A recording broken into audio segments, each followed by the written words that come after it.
こんにちは。お元気ですか？週末ですね。もう今日も暑くて体かったるくってちょっと寝っ転がりながら喋ってます。数日前に久々にちょっとお菓子をバカ食いしてしまいましたね。甘いもののバカ食い。3月末にね、そのお菓子とか甘いもののバカ食い禁止令を出したので、だから今いつ7月の下旬か、4ヶ月は経ってないけれども、4ヶ月弱ぶりぐらいかなにお菓子のバカ食いをしてしまいました。ちょっとね、最近ストレスが溜まっちゃって、前回のあの動画でもちょっと言ったけども、左手首がしびれて腱鞘炎になりかけてるんじゃないかなっていう感じなんですよ。で、指先とかあとは腕とか、なんか左腕全体が結構しびれてきちゃって、うわどうしようみたいな感じで、だからあんま無理しないようにしてたんですけど、それでもパソコンとかはずっと使いたいじゃないですか。で、なんかこうねもうどうしたらいいのかなと思って、それでイライラっていうか途方に暮れて、なんかストレスになっちゃったんですよね。なんかいろいろやりたいけどやれないし、なんかサボってる感もあって、それがなんか自分の中で変な綱引きみたいな感じになって、すごいストレスになって、なんかお菓子がめっちゃ食べたくなって、夜の10時前ぐらいにですね、あの思い立ってコンビニに行って、あのアイス2つとチョコ菓子2つ買って、甘いもの4つ買ってきて帰ってきて、速攻で4つ一気食いしましたね。昔は4つじゃなくて6つぐらいは少なくとも買ってたから、それに比べたらいいのかなと思ったんですけど、久々に甘いものたくさん食べて、それはそれでちょっと満足したかなって思いました。アーモンドチョコレートのアイスバーと普通のチョコレートのアイスバーと、あとチョコレートの焼き菓子と、なんかチョコレートのチョコの中になんか入ってるお菓子、全部チョコだわ。それ買ってきて一気食いしましたね。いやー、体重計最近全然測ってないけど、絶対痩せてはいないっていうのがもう体の感覚で分かりますね。なんかお菓子のバカ食いとかやめたらもうちょっと体重減るんじゃないかなと思ったんだけど、あのそのやばいくらいに増えた部分から、通常っていうのかな、ここ1、2年くらいの体重のマックスレベルのとこまで下がって、ちょっと分かりにくい。3月の末ぐらいにね、54キロから55キロぐらいの間まで行ってしまったんですね。55弱ぐらいかな。それはこれは私の人生の中でちょっとやばい、2回目の55キロ突破になってしまうと思って、それでやばいと思ってお菓子のバカ食いをやめて、で結構1ヶ月くらいで1キロ下がって、さらに2ヶ月ぐらいでもう1キロぐらい下がったのかな。多分ね、今52キロぐらいだと思うんですよ。もう測ってないんだけど、体感覚的に。で52キロから全然多分落ちないんですよね。だからもう結構52キロがデフォルトになってしまったのかもなと思って。だってここ最近、そのお菓子とかはたまには食べるけど、バカ食いはやめたわけで、つまり普通の食事をしてるわけですよ。もちろんたまにね、寝る前にラーメン食べちゃったりとかはするけれども、前みたいにね、お菓子を大量にバカ食いしちゃうっていうことはなくなってるので、そうするとさ、やっぱ私くらいの年齢だと、もちろん人によって身長とかもあるからあれだけど、52キロが結構もう重いっていうより普通みたいになっちゃったのかなと思って。比較としてその20代とかだったら48キロで50キロいっちゃったらやばいっていう、冬とかにたまに太ると50キロ突破しちゃうみたいな感じで、だいたい58キロぐらいにをキープしとこうみたいな感じだったんだけども、それが今の47歳現在、もしかしたら52キロぐらいがデフォルト設定も体の中でされてるのかもなと思って、だから4キロぐらい普通にプラスされてるのかななんて思ったりしました。どうなんだろう、年齢とともにね脂肪がつくっていうのは自然なことなので、もう私くらいの年齢だとお腹の肉とかもね全然落ちてないから、もうこの腹に肉がついてるのがもう通常みたいな感じで、もうそれはあのそのお腹の肉を取るとか、そういう自分の満足する体型になるには普通に生活してたらダメで、プラスアルファのもう努力を重ねていかないとあの腹の肉がないこの太っていない体型っていうのは慣れないものなのかもなっていうふうに思いましたね。それとね生物学的にもやっぱり少し小太りぐらいが一番免疫力は高いらしいっていうのは結構前から言われてるのでっていうか、私が知らなかっただけかもしれないけど、多分20代ぐらいの時にね読んだねターザンっていう雑誌なんですけど、週刊だったかな。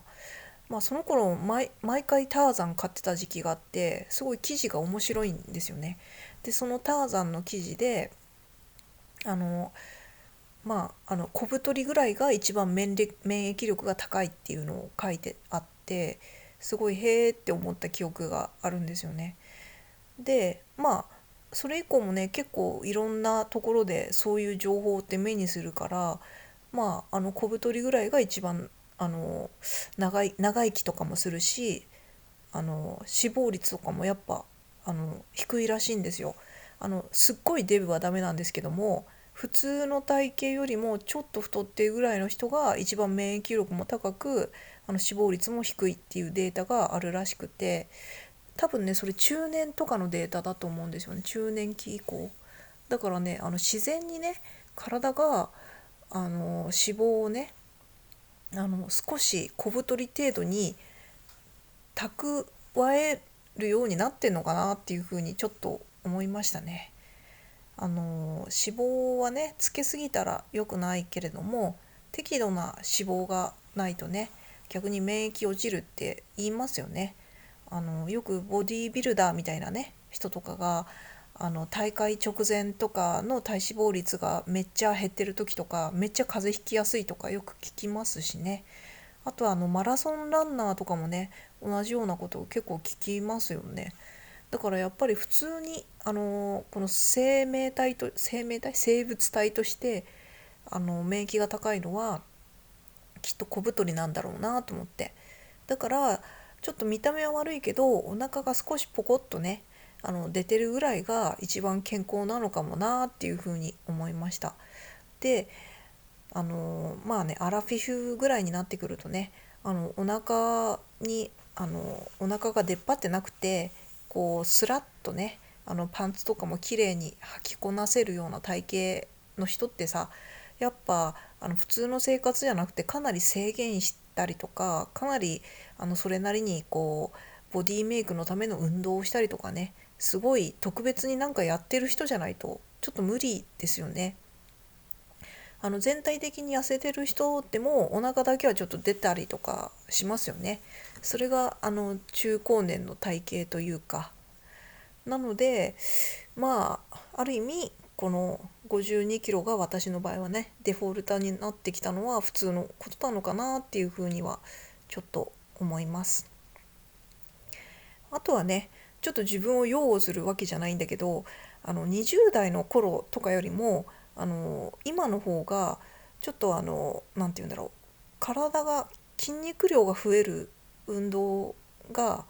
増えたので、昔はね結構逆に筋肉量が増える運動よりも結構細くなるようなタイプの運動が多かったんですけども、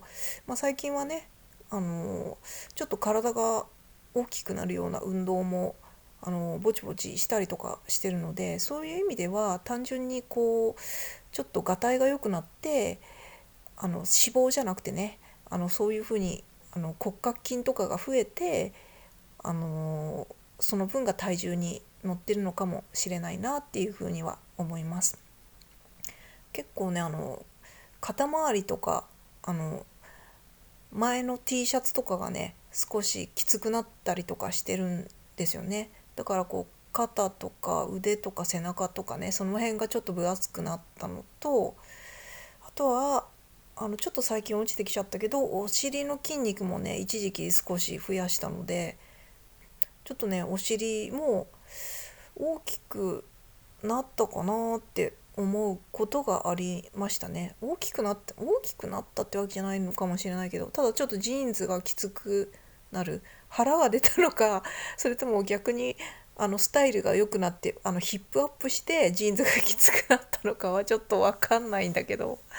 っていうところはあります。でもねお尻とか最近運動してないからちょっとねダサいお尻になってきてしまってるんですけどね、ちょっと気が向いたら少しケツは鍛えないと良くないなっていうふうに思いますね。見た目の問題だけじゃなくてね、お尻ちょっとね鍛えた方が全体のバランスとかね、この前に進む力とかね、いろいろこの体の動きとか体の運動力とかの面でもお尻の筋肉は落とさない方がいいというかあった方がいいと思うので、バランスとかもねあのちょっと今あんまやる気が起きないんですけどいずれまたお尻の運動でもしようかな、する気が起きたらみたいに思ってます。とにかくねちょっと最近お菓子をバカ食いしてしまいましたけれども、たまにはそういうこともあるかっていうことでよしとしてます今日もすごい暑かったんですよね。エアコンがなかったらやってらんないですね、家にいる間も。でね、数日前にねちょっとエアコンがねちょっと変な音したんですよね、外の室外機が。だから今エアコン壊れちゃったらマジやばいんだけどと思って、だから控えめにつけてあんまり無理させないようにしてます。無理させないようにって言っても暑い時につけなきゃだから、まある程度は無理に働いてもらわないと困っちゃうんだけど。でね室外機もね午前中にちょっと日光が当たったりとかするんですよね。で室外機があんまり暑くなっちゃうと良くないからと思って、本当はね自分ですだれとかねなんかそういうのを手作りして日陰になるように作りたいなと思ってるんですけど、その屋根をね手作り屋根をでもなんか面倒くさくてなかなかそんなことできなくて、だからねせめて室外機がオーバーヒートをしちゃわないように定期的に水をかけたりとかしてますね。コップに水を汲んできて2杯ぐらい室外機にザバーザバーってかけてますね。そしたらね気化熱とかで多分こう室外機の周りとかね涼しくなってくれると思うので、そうやって壊れないでちゃんとエアコン夏の間は動いてほしいのでそんな風にしてます。なんか場合によっては冬に暖房としてのエアコンが壊れるよりも夏に冷房が効かない方がやばいですよねなんか本当に壊れないでほしい。壊れるんだったらもう秋とかこのもうエアコン使わなくていいかなってなり始めの頃に壊れてほしいですねなんかそういえば今のお家じゃなくて、ここのお家に引っ越してくる前の東京に住んでた時のお家で、真夏にエアコンが壊れたことがあったんですよ。めっちゃ最悪で、あれいつだったろう、あれは2019年のお盆休みだから、そうちょうど4年前4年前じゃないわ、5年前か。今2024年だから、そうだ、5年前の8月のお盆休みにエアコンが壊れたんですよ。めっちゃ暑い時期じゃないですか。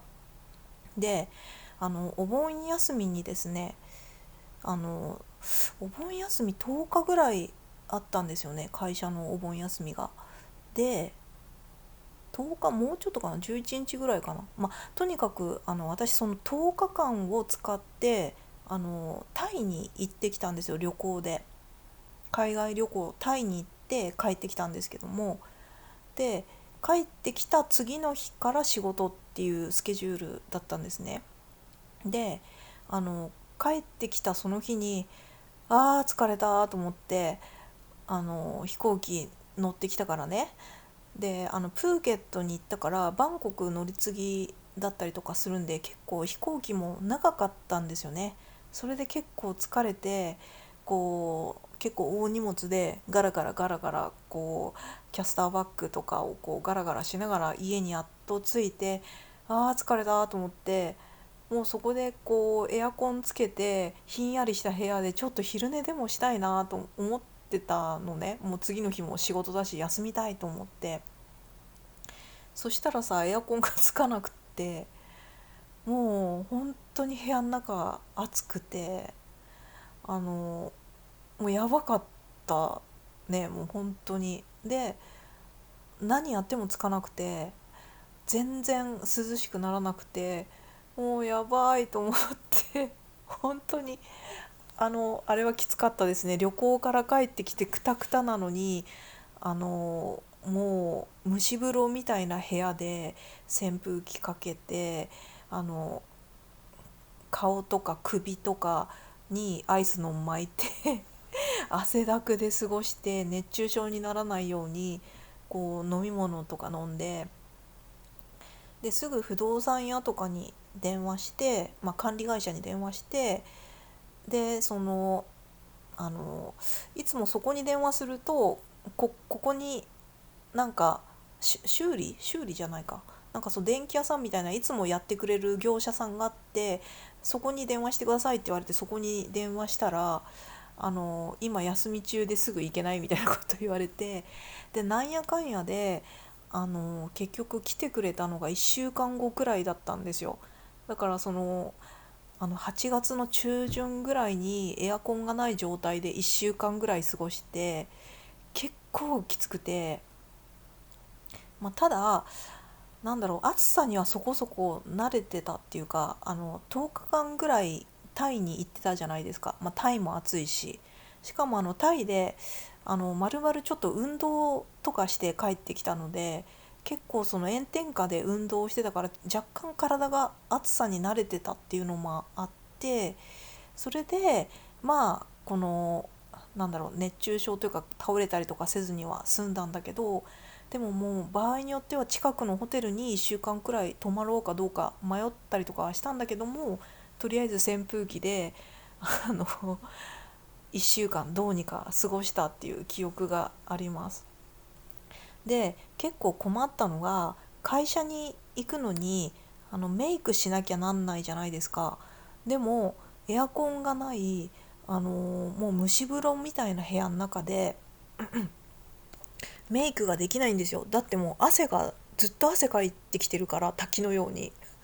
汗かきながらメイクできないから、すごい困って、これは何気に困ったぞと思って、さすがにすっぴんで会社には行けんと思って、なんかしょうがないからメイク道具を一式全部持って、ちょっと早めに家を出て、すっぴんで出てで最寄りの会社の手前のね、なんか商業ビルみたいなとこでそこのお手洗いに入ってそこでメイクをして会社に1週間行ってたんですよ。超めんどくさかったんですけど、でも今から思うと本当に笑えるんですけど、めっちゃ困りましたね。それで結局1週間後くらいにその業者さんが来てくれて、結局エアコン新しいのに取り替えてくれたんですけれども、ただね、そのベランダに室外機が置いてあったんですけども、いかんせんそのベランダがもともとすごい狭かったんで、室外機を同じところに設置してもこのその室外機から出る音波というか熱風が外になかなか逃げないので、そういう不具合がまた起こる可能性が高くなっちゃうっていうので、なんやかんやで結局私の部屋のベランダに室外機を置かずに、この室外機のホースを長く伸ばして、2階だったんですけどね、外の地面のとこの上の日陰のところに室外機を置いてもらうっていうような設置をしてもらって、それで結局エアコンの取り付けができて、よかったよかったっていう話なんですけど、なんかとにかくその1週間くらいは本当に汗をかきながら過ごして大変だったなと思いました。もちろんね、日中は会社にいるから、結局は夜寝る時と朝くらいなんだけれども、いやもう本当に大変でしたね。しかも10日間のタイからの旅行から帰ってきて休めないっていう、そうそうなんですよね。いや大変だったなと思って今そんなことをなんか思い出しました。うん。だからね、やっぱ夏は熱中症にならないように気をつけなきゃだし、あとはエアコンの具合をね、よく見てあげることというか、壊れないようにちゃんと様子を見ながら使ってあげるのも大事なんじゃないかなと思いました。で、一人暮らしのお家だとね、エアコンだいたい1個しかないパターンが多いじゃないですか。一部屋に1個しかない。なので1個のエアコンが壊れてしまうと、もう避難する他の部屋もないわけなので、本当結構危険ですよね。何人かのご家族で住まわれてて、部屋ごとにエアコンがあるとかだったら、とりあえずそのエアコンが効く部屋にいれば涼しいところで、ね、涼を取ることもできますけれどもね。なので一人暮らしの人は特に結構エアコンって命綱になってくると思うので、しかも真夏とかだとね、最近だと本当に気温も高いので、本当に体をあの体調悪くしかねないので、気をつけなきゃだなって思います。で、私もね、年齢的にも若い時とは違ってね、こういう熱中症とかもね、昔よりきっとなりやすくなってると思うので、そういう意味では過信せずにね、昔と同じような感じじゃなくて、いつも以上に一段階気をつけて過ごした方がいいのかななんて思いました。そんな感じで今日は思い出の話になってしまいましたが、というわけで一人暮らしの方は特にエアコンの調子も気にしながら暮らしてみるといいと思います。はい。ではこれくらいで。それではまた。